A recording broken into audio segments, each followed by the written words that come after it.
Hello, ladies and gentlemen. Today, I will be sharing with you the Caro-Kann defense with the Vander Wiel attack.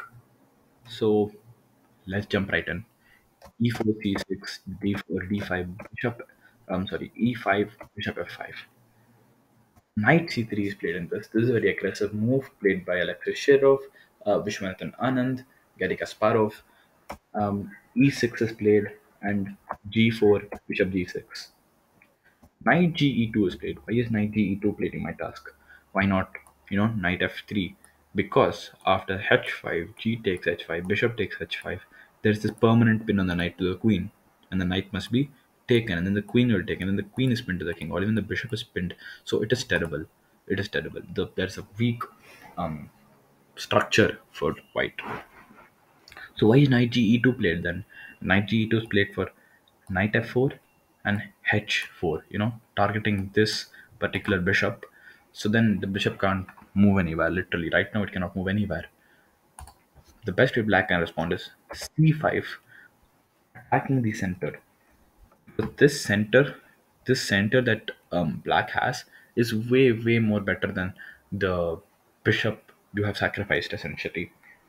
So that's why white doesn't go there. White goes h4, ready to attack the bishop. The only way you can save this is h5 and h4, h5 being played.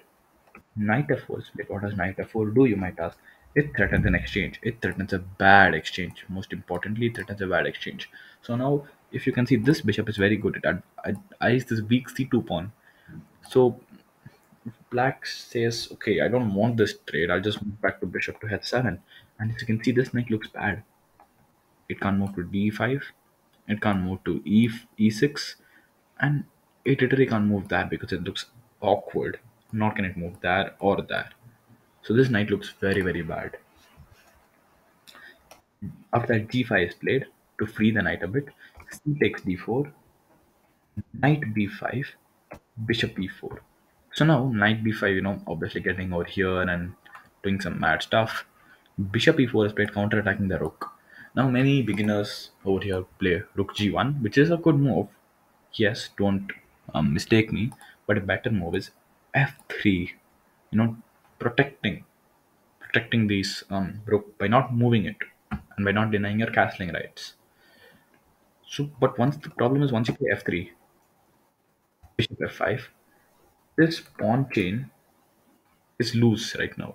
This f2 pawn, the strong f2 square which was defended by one pawn, is now free. It is vacant. It is up for grabs. So now after bishop f5, knight takes d4, knight d7. So now you might ask, okay, I mean, you can trade it, right? Knight takes f5, knight takes f5. Yes, you can. Why can you trade on this particular thing now? Because now the knight on e5 is great. Knight on f5 is great. The knight can go to g3, which is an amazing square for the knight because I mean it attacks the rook and bishop. Although they can be defended by bishop g2, it's an amazing, amazing square for the knight. Earlier, the bishop on, let's say you had traded the bishop on f5, then it was bad because, well, what can the bishop do? The bishop can only look at c2. I mean, then its advantage is loosened in a way. The knight, sometimes that's why knights are better than bishops in a way. This knight can jump across, but that bishop can only look at c2.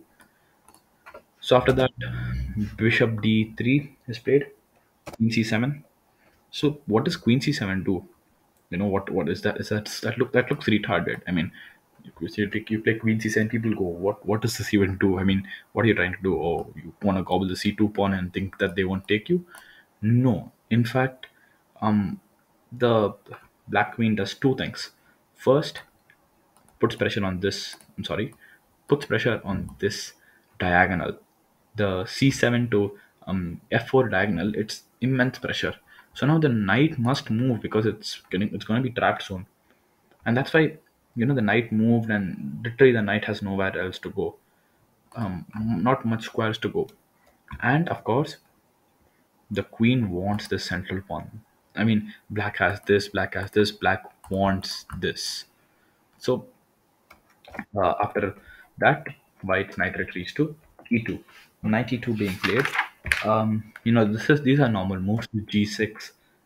Bishop takes f5, d takes f5, bishop e3, knight d7, f4, bishop c5, rook h3. Rook h3 trying to get the rook in the game, but king f8. What does king f8 do now? Like, you might ask, what king f8? What do you mean king f8? Like, bro, what are you trying to do? You're trying to go to the other side of the board? Well, king f8. Well, of course, the see over here. Let's say black castles. You know, I'm sorry. After rook h3, let's say black castles. And as you can see, the evaluation is zero point 0.8. Why? Well, this hy square is weak, incredibly weak. Even if you castle this side, this hy square, it is weak. Even now, it is zero point 0.8. It is terribly weak. I mean, black can exploit, white can exploit it by going, and there's no like this, no sort of um question as to what we need to do with this pawn. We can't even do anything. So it's sort of like a thorn in black's side. That's why instead of playing castles, black plays king f8. Now, what about king f8? This is sort of manual castling. After this, black wants to go king g7, king g6, activate the rook, and then blast open this file. Blast, absolutely blast open that file. So that is black's game plan. So after this, the normal middle game goes. As you can see, the computer suggested some moves: queen d2, bishop takes e3, queen takes d. I mean, not even queen, rook takes e3.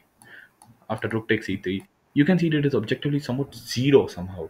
It is never zero this late in the game, and that is why my viewers, you should play the Caro-Kann. Especially this variation is more aggressive than the other variation I taught you, the two knights one. And I guess yes. So that will be it for today's video. I hope you liked it.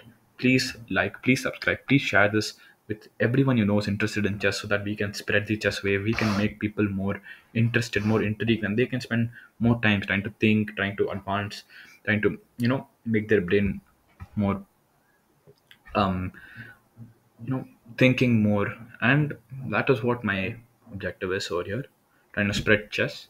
So yeah, that'll be it for today, guys.